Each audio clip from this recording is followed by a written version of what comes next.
now. We're breathing in love. Breathing out any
hate.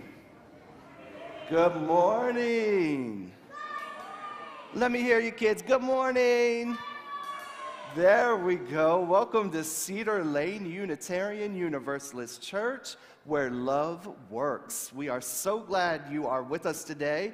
We're going to open our service with a couple of hymns. They're very well known, but if you need them, they are 361, 1030, and 346. They're listed at the top of your program for today. So the first one is 361, and kids, I'm going to ask you to help me with this one. Enter, rejoice, and come in.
Siyahamba? Huh? It is 10:30 in your teal hymnal.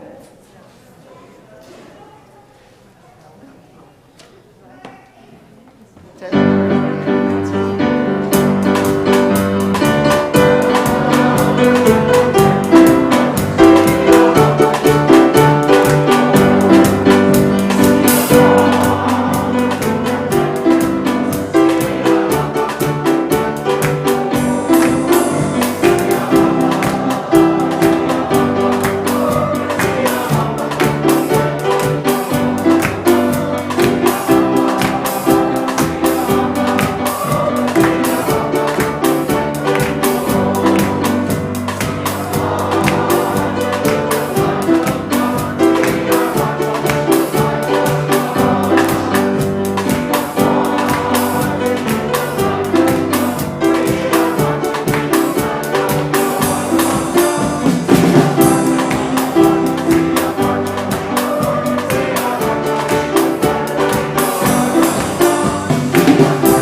then come, sing a song with me.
Thank you so much, Adam. That was a great way to start our worship service. Welcome to Cedar Lane Unitarian Universalist Church. I am the Reverend Dayna Edwards, and my pronouns are she and her. And we have a couple of announcements this morning. Someone's relating to kids, and some of them relating to families, and some of them relating to everyone. And I just want to remind everyone that we know that a noisy church is a healthy church. So we make it so everybody here feels welcome. And part of the way we do that is by offering options for people to use in the back of the sanctuary if they need help to stay calm and centered and focused. So there's things back there for all ages. There's yarn, there's dry erase boards, there's things you can use with your fingers, there's weighted lap pads, there's all kinds of stuff back there to explore. So if you need help being able to sit and listen and focus, I recommend trying something back there. We also have two really fun events coming up. One is our trunk or treat. That will be, yay! Yes, that will be Sunday, October 30th, after the service, so you can come to church dressed in your costume. And then after the service, we'll set up a trunk or treat, and we will have candy and some music. There's a pickup band, and you can RSVP by looking in the e-news, or you can let me know if you need help after the service. We also have our holiday craft day coming up, so save the date. It's the first Saturday in December, and that is one of our most well-loved, most attended events, and so please, please, please do join us. I want to say it's December 4th, but it could be December 5th. It's the first Saturday in December. We also have our Dare to Dream raffle going on right now. So everybody just imagine for a second, kids, just imagine, what if somebody gave you $5,000? I wonder what you could do with $5,000. Well, there's one way to find out, and that is by taking part in our Dare to Dream raffle. And you can get tickets, you can get the raffle tickets outside in the breezeway, and you can figure out what you might want to do with $5,000. We also have the Environmental Justice Ministry and Ecosystem Study Group that is holding a workshop today at 3 p.m.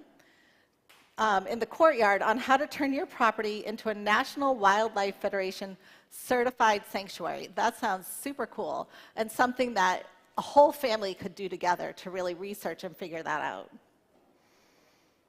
And as we begin our worship today, I want to let you know that Reverend Ali is dealing with a family emergency and had to be out of town, and Reverend Abi is preaching this Sunday at Fairfax, so it's me and Babs holding down the fort here at Cedar Lane,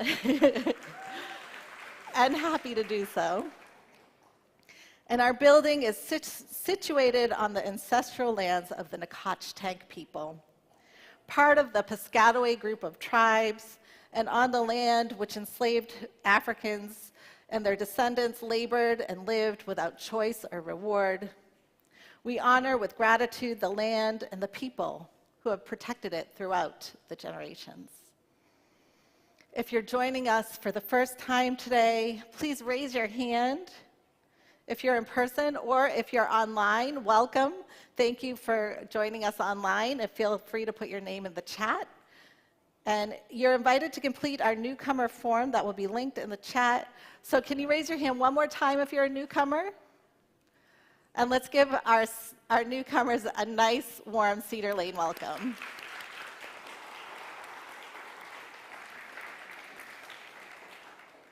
And if you've been attending for a while and you're interested in becoming a part of this religious community, please reach out to Nicole Singer, our membership coordinator, or Reverend Ali when he returns soon. Our pastoral visitors are an extension of our ministry team, and Joanne Jersey is over here as our pastoral visitor for today's service by the big chalice. Whoever you are and whomever you love, whatever your beliefs, gender identity, immigration status, documentation status, disability, and wherever you're joining us from, either in person or online, Sunday morning live, or later in the week, you are welcome to bring your whole, perfectly imperfect, beautiful self here today. Thank you for joining us. In the Spirit we gather, in this Spirit we begin. Let us greet each other in person and online.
Ready?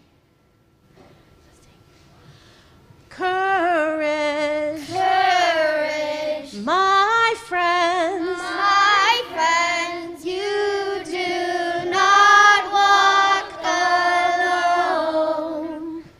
we will We will walk with you walk with you and sing your spirit home.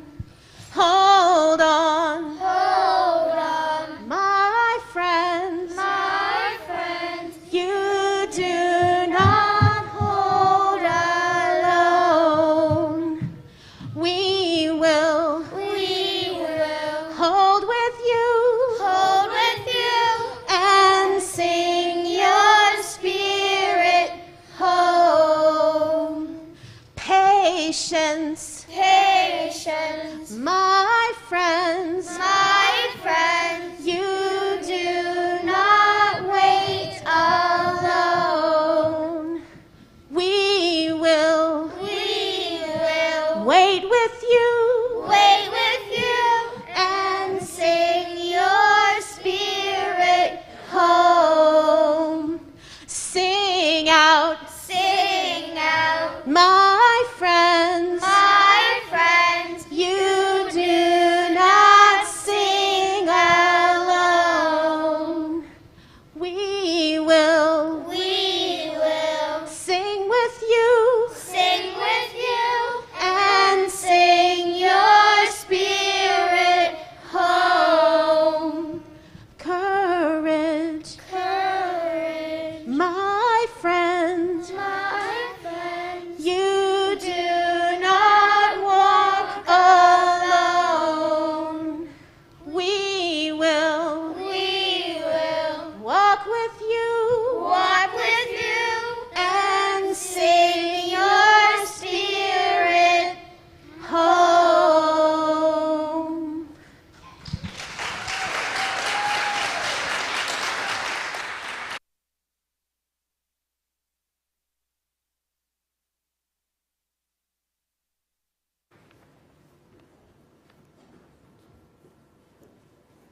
Oh my gosh, that was so beautiful. Thank you. Good morning. I am Babs, and my pronouns are they, them, and I will be your worship associate for today's service. As the town crane family kindles the chalice,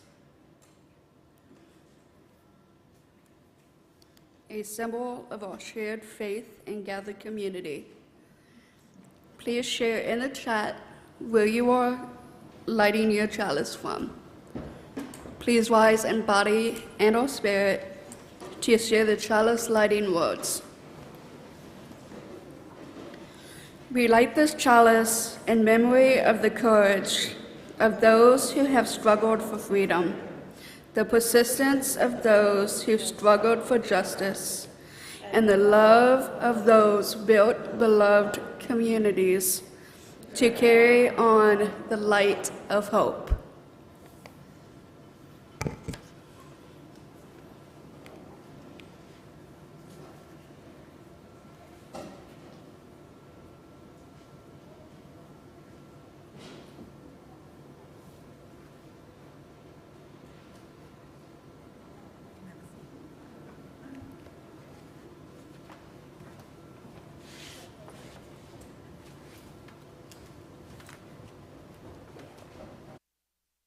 Thank you.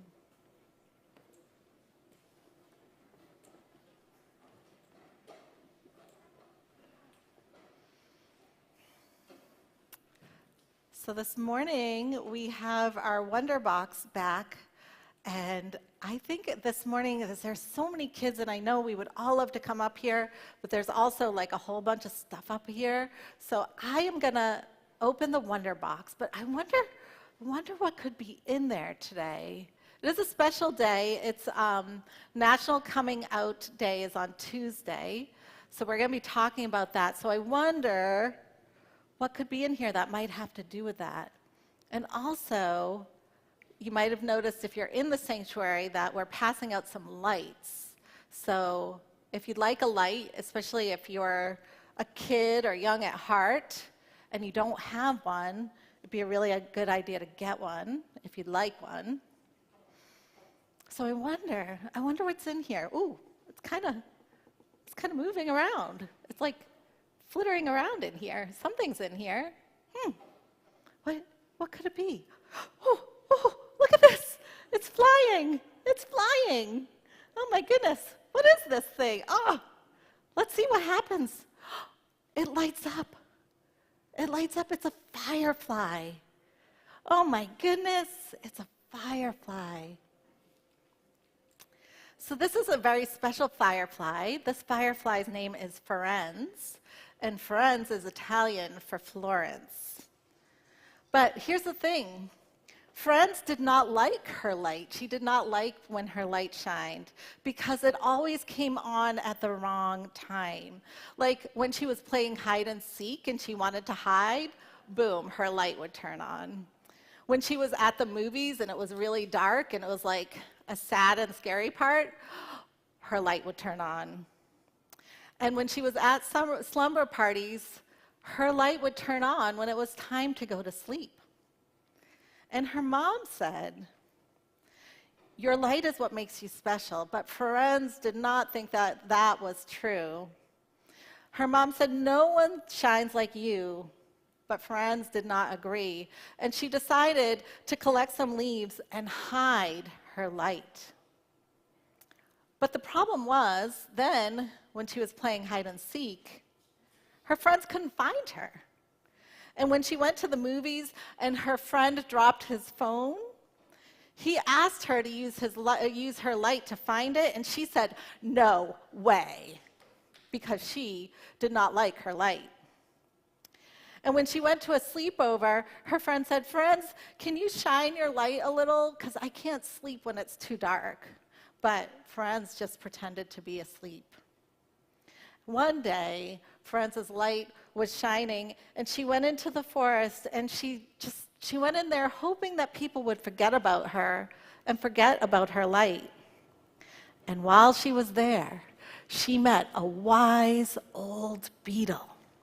And he was munching and crunching away on some leaves, and she was like, "What is that noise? What are you doing?"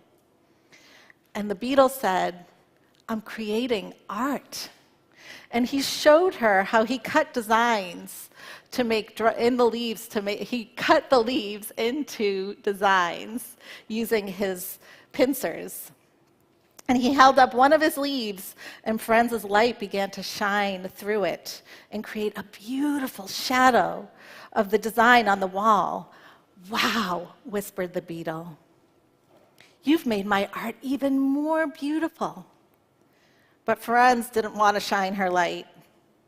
And the beetle says, "Yeah, I get it. I used to get really annoyed with my pincers. It's really hard to do a lot of things when all you have is like two little pincers that go like this. But then," he said, "I realized my pincers help me show my brilliance." He said, "I am brilliant. I am wonderful. I am unique." But Firenze flew away. She said, "I wish I could feel that way about my light, but I don't." And a few days later, she received a gift from her friend the beetle. It was a beautiful leaf skirt with beautiful design cut into it. And he invited her to wear her skirt to his art show the next day. Firenze was nervous, but she went to the party anyway. And as she arrived, they turned down the lights, and the light shone through, her light shone through the designs in her skirt and made beautiful shadows all over the entire room. She saw that her light created beauty and brought joy, and she felt her heart grow in happiness and gratitude. Firenze learned to love her light even when it was difficult, and she always remembered to let her light shine. So now, as our lights in the sanctuary are turned down, let's let our lights shine. Let's show everybody our beautiful lights as we sing the children and youth out to their classes.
Good morning.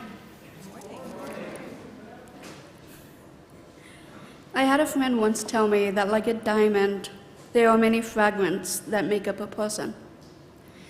I am a human who loves to paint. I write poetry as well as read it. My favorite books are young adult books and chicken soup, and I also do TikTok videos.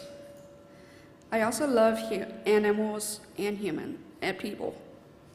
So when I stood up here 4 years ago, and around the same time, and proudly declared that I am queer and non-binary, nothing changed.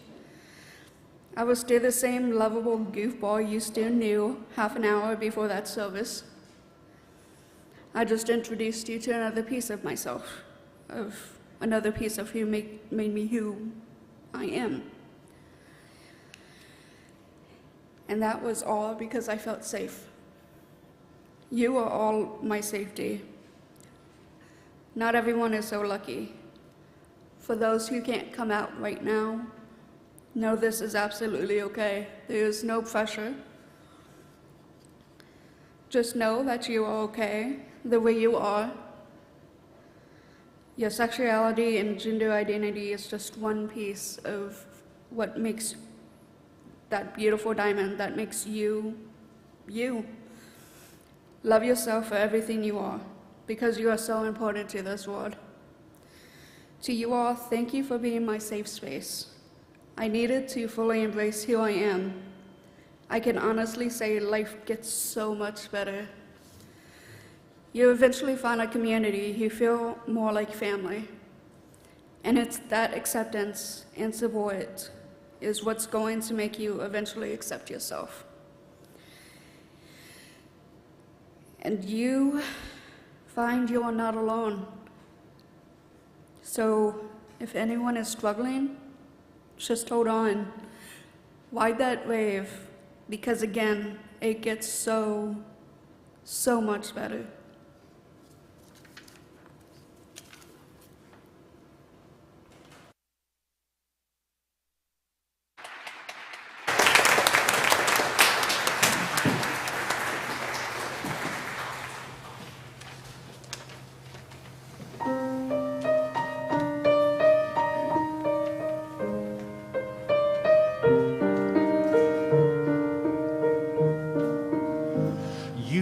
The sad eyes, don't be discouraged, oh I realize it's hard to take courage in a world full of people. You can lose sight of it all, and the darkness there inside you makes you feel so small. But I see your true colors shining through.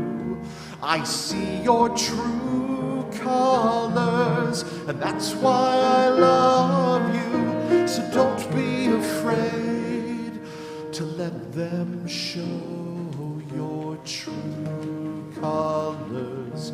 True colors are beautiful like a rainbow.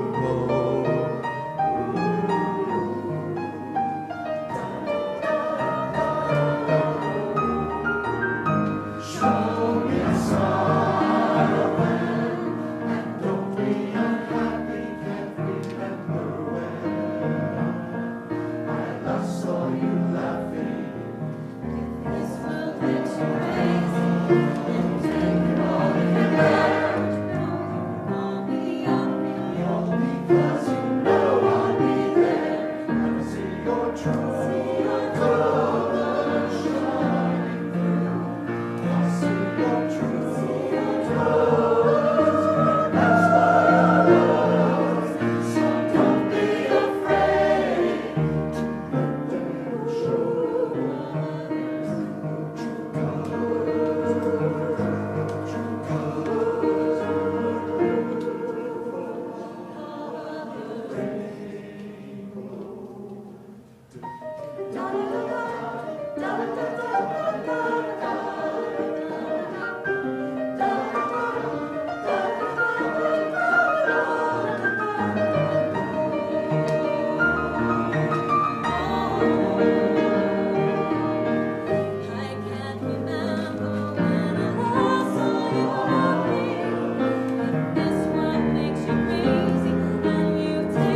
As we enter into this moment, calling upon all the sources of love that are within, among, and around us, we gather in this sacred place across time and space, a sanctuary amid the many challenges of life, a center from which we may gather strength to face these challenges with courage and hope, faith, and love.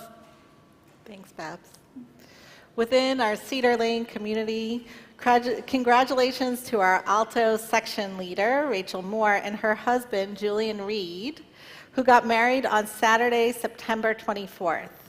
So, yay!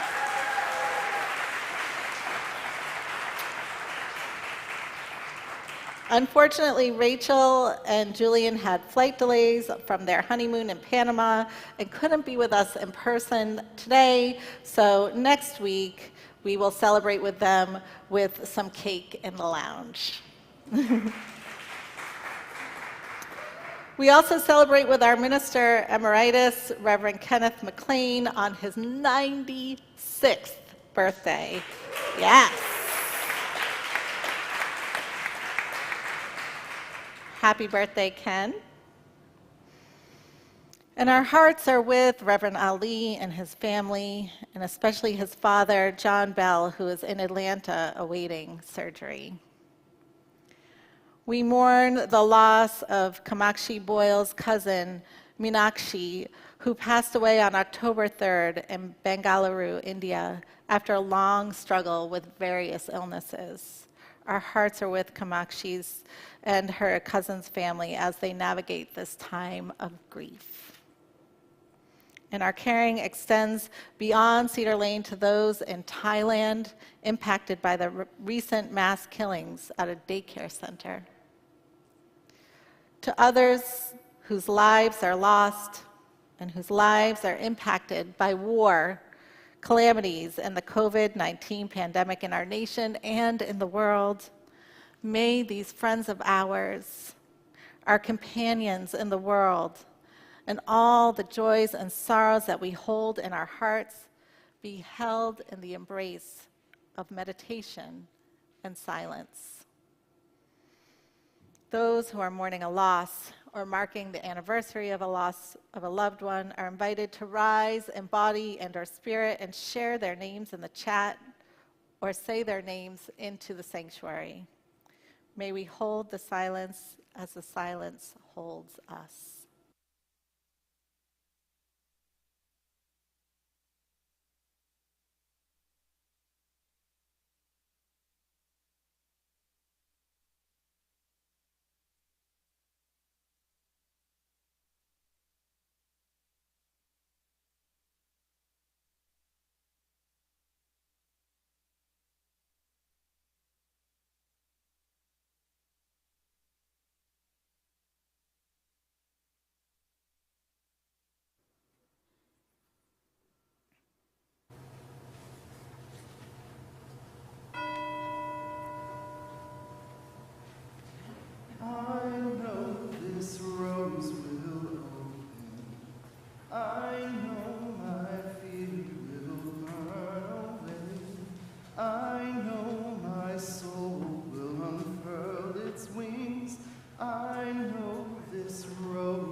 I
Thank you, Adam and the choir, for that beautiful musical meditation. The offering we take up every Sunday here at Cedar Lane and at all you congregations is symbolic.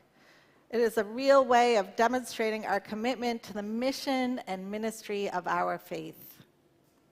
I encourage you to give generously today.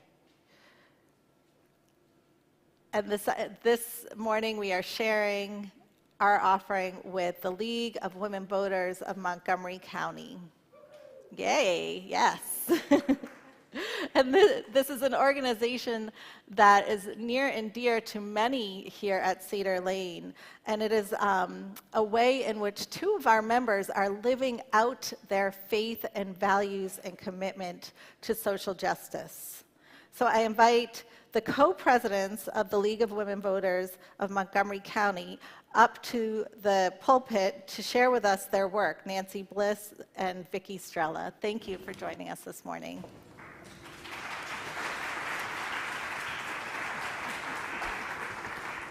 Thank you. It's so good to be here. Thank you, Reverend Dayna, and also to Abby and the Social Justice Committee for inviting us to come.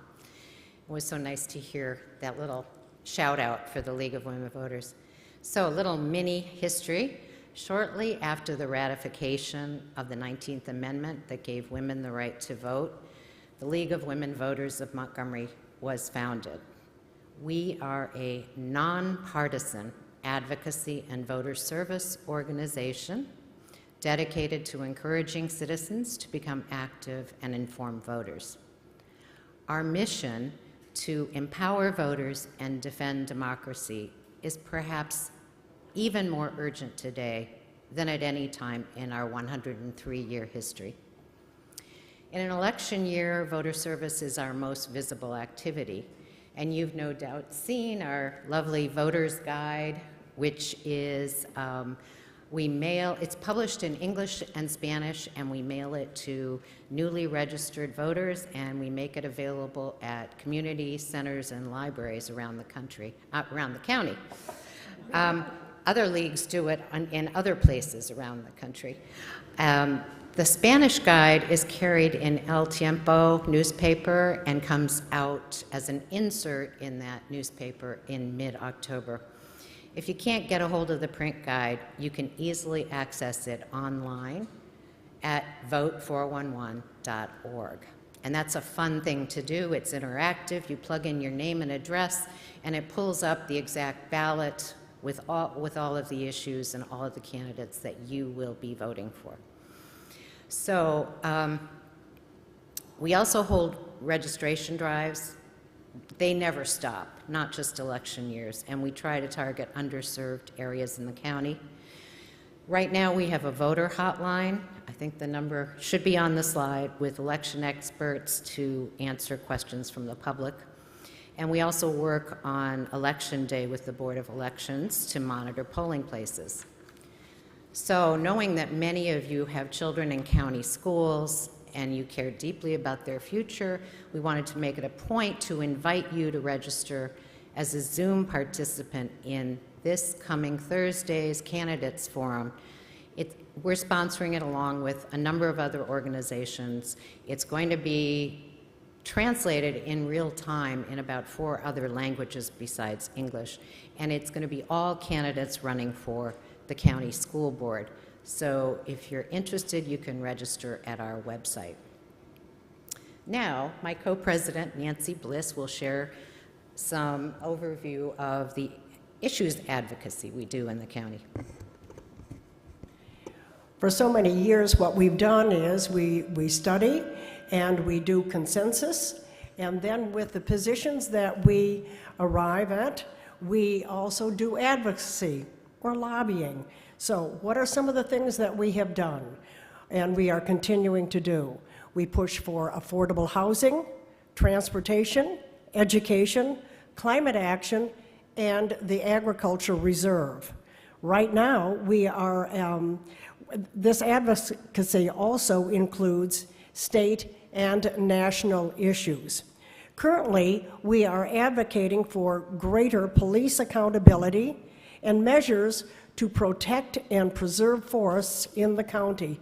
So if you join, there's a myriad of activities that you can certainly educate yourself to that will help us. Right after today's service, the League is hosting a ballot question briefing in the chapel, so please join us. And while our dedicated volunteers and members make all of this happen, these activities come at a cost, and costs are rising. With your support, we can do more to reach more county residents with election information and provide education and advocacy on our key local issues. So thanks so much in advance for your generous support. Thanks again.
Wow, thank you so much, handbells. That was like the most relaxing Somewhere Over the Rainbow I've ever heard.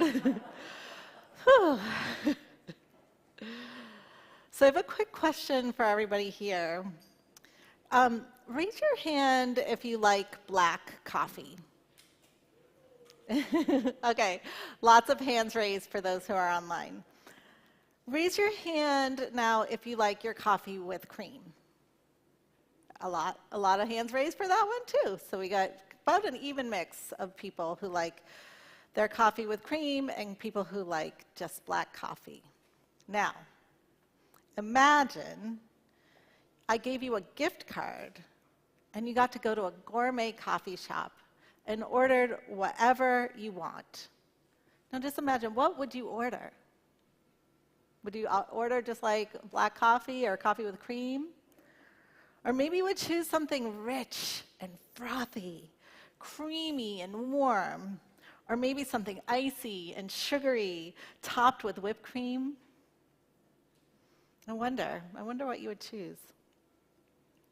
So this exercise is an adaptation of a lesson in the elementary Our Whole Lives facilitator training. Our Whole Lives is the lifespan human sexuality curriculum developed in partnership between the Unitarian Universalist Association and the United Church of Christ. This lesson was created by my colleague, fellow religious and human sexuality educator, C.B. Beale. And the point of the lesson in the facilitator training is to explain that when we're given only two choices, most people will choose one of those two choices for their coffee, right? Like pretty much everybody was like, yeah, okay, coffee black, or yeah, okay, coffee with cream. But when we're allowed to choose from a wider variety, the choices change. When people are only given two choices, male or female, most people try to fit into one of those categories. However, when we open up the choices and give more language, many people use other words and other language to describe who they are in terms of gender. So, despite my liberal upbringing in and around Boston, only a short drive to the queer safe haven of Provincetown, where I spent my adolescent summers, I thought I only had two choices. Not only in terms of gender, but also in terms of sexuality. I could either be a man or a woman, and I could either be gay or straight. And as a young person, to be completely honest, if I tested the waters in either the gay community or the hetero community, I received one message from both communities. And that was, you could be one of us, or you could be one of them. I could have my coffee black, or I could have my coffee with cream. But not both, and certainly not anything else. That's the messages I got growing up. So, I'm going to share with you now a part of my identity that I've not shared openly yet. It's not really that I've hidden this part of myself. It's just that the occasion has not come up to share it. Are you ready for it? Yeah. I don't like coffee at all.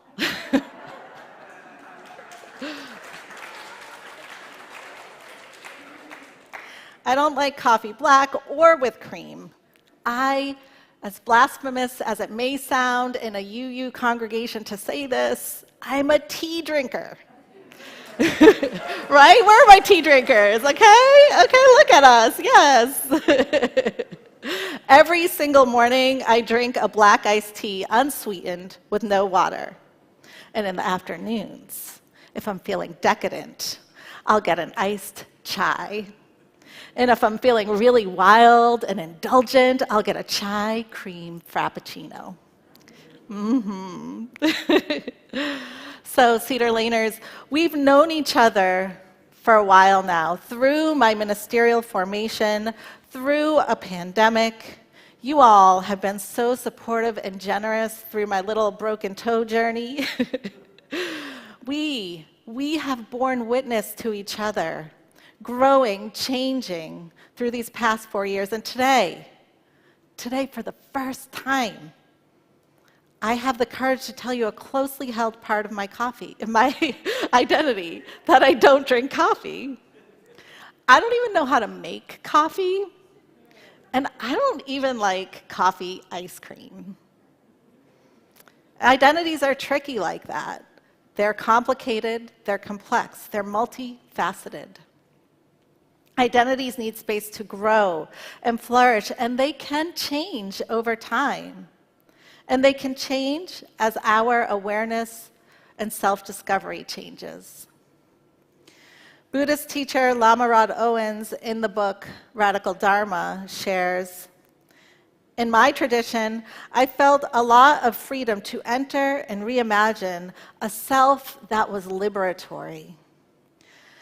There was this space where queerness wasn't so important, but rather it was the intention of my life and how I saw these identities and how I used these identities to help people and to help myself. I was really being taught," he says, "that attachment to identity is another way in which we are fixated on the sense of self. I was taught a lot of space around queerness that was deeply healing for me." So why did I decide to share with you my identity as a tea drinker today? Because Tuesday is National Coming Out Day. And honestly, I'm more ready to share with you my identity as a tea drinker than I am to share with you all publicly the fullness of my own sexuality. Today, I'm willing to share with you that after ending 20 years in a committed, monogamous relationship, I am at the beginning of this journey of discovering all the parts of my own sexuality, and I am by nature an introvert and a very private person. But I do know this. The author of the book Queer Virtue, Reverend Elizabeth Edmonds, says, "Queer experience often begins with some level of awareness, the flickering discernment of an identity. Coming out is a process by which a queer person gets honest about it. The part of the process entails risk and requires courage."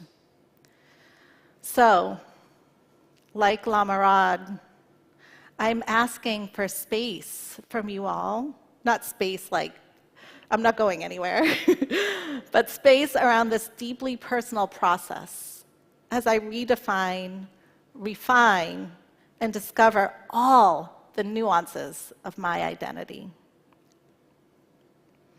National Coming Out Day is a day to celebrate the beauty of being true to ourselves, for having the courage to share an essential part of our life with others, and for celebrating and honoring those who may decide to come out publicly. Rather than being perceived as exposing ourselves or confessing something, we might see coming out as a marker of coming into our own identity and allowing others to share in that knowledge. It is also a day to acknowledge the difficulties of coming out and to remember that this is not something that all LGBTQIA+ people can do right now safely. Reverend Edmonds says, "The reason that coming out is so important is that it is crucial to building community. And community is crucial to building a measure of safety. And you all, as Babs pointed out, have created that safe space for many, many people." So I decided to share with you today parts of my process to help us build beloved community together, to help each other find and create safe spaces. I share because there might be someone out there who needs to hear that it's okay to be in the middle of your life, to be 45 years old, to be 60 years old, and explore a new and tender part of your identity. And it doesn't have to be your sexual identity. It could be your gender identity, or it could be your budding identity as a musician, or your new identity as a grandparent, or a widow, or a cancer survivor. If you are exploring some part of some new and tender identity, you might envision yourself as a seedling, a new little shoot that has just broken through the soil. As Lama Rod says, give your new identity space. Care for yourself as a spiritual practice, as you would care for a new and fragile sapling. Return to yourself daily. Return to yourself. Be intentional about giving yourself water and food and sunlight. And I'm serious, really do. Give yourself water and food and sunlight.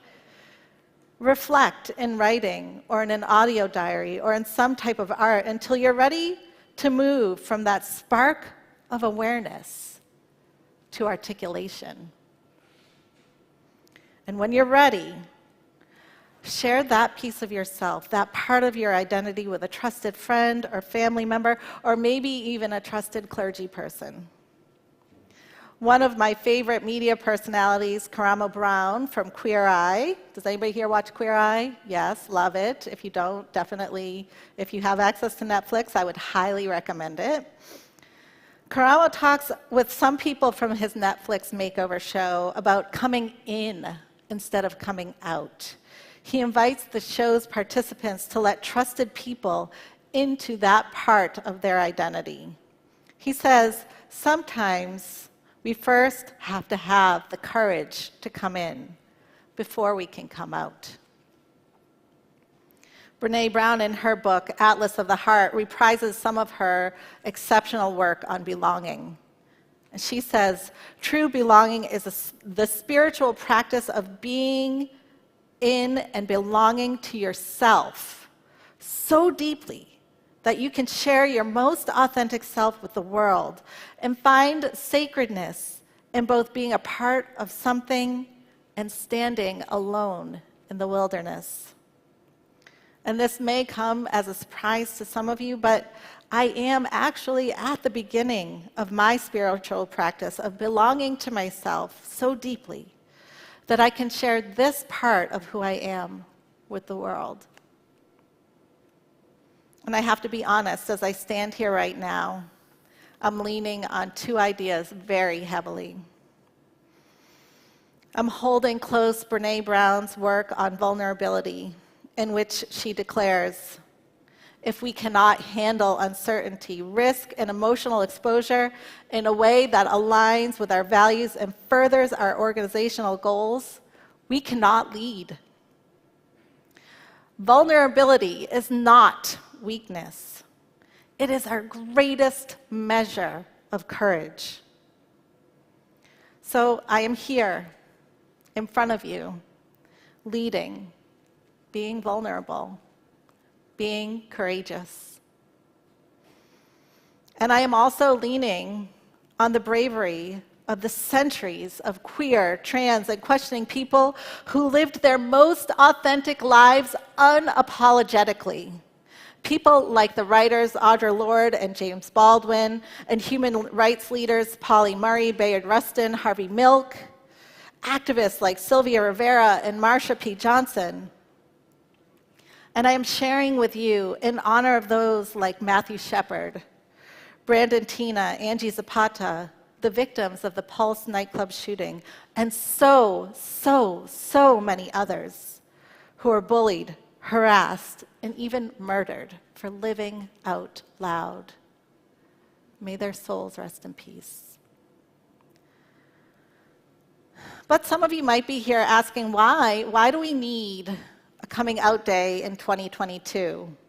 I mean, we already have marriage equality, right? Like, isn't our work over? No, it is not. Thank you, Ezra. It is absolutely not over. And why do we need it to be the focus of a worship service? What does this have to do with worship? I'll tell you. In the words of Reverend Edmond, she says, all queer people face spiritual violence. Not coming out won't protect you from that violence. It won't matter how diplomatic people are trying to be or how much they deny they're being bigoted. And it won't matter if you've given up on faith altogether or if you're an atheist.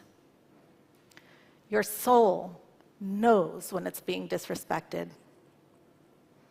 Or worse, assaulted.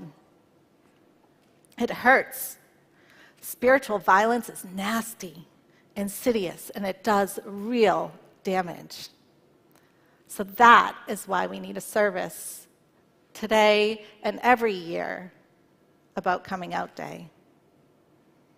And I say to you today as a clergy person, a spiritual person, a religious person, a person of faith, whether you are coming into yourself or coming out to the world, whichever identity you're exploring that is new and vulnerable and tender, you belong here. You belong here. Here on this earth, here in this community, here in our hearts. You, yes, you are made in the image of God. You are whole and you are holy. Start claiming your identity today. When you go home, look in the mirror. Look in the mirror and say, "This is me. This is me." May it be so. Amen.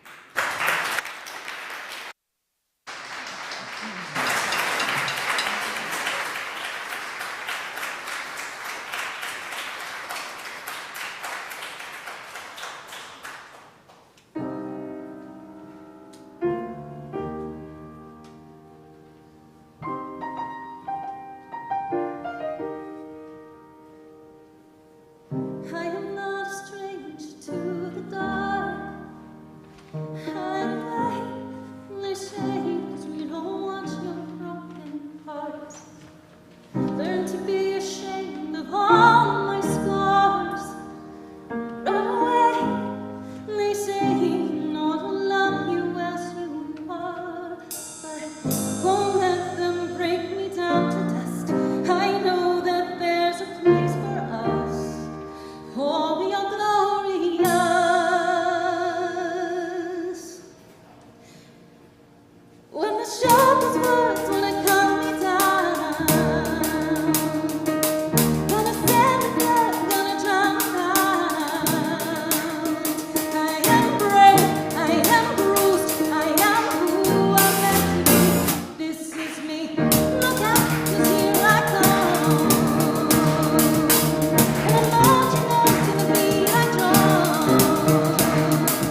If I sent you a text, it would say simply, I have good news.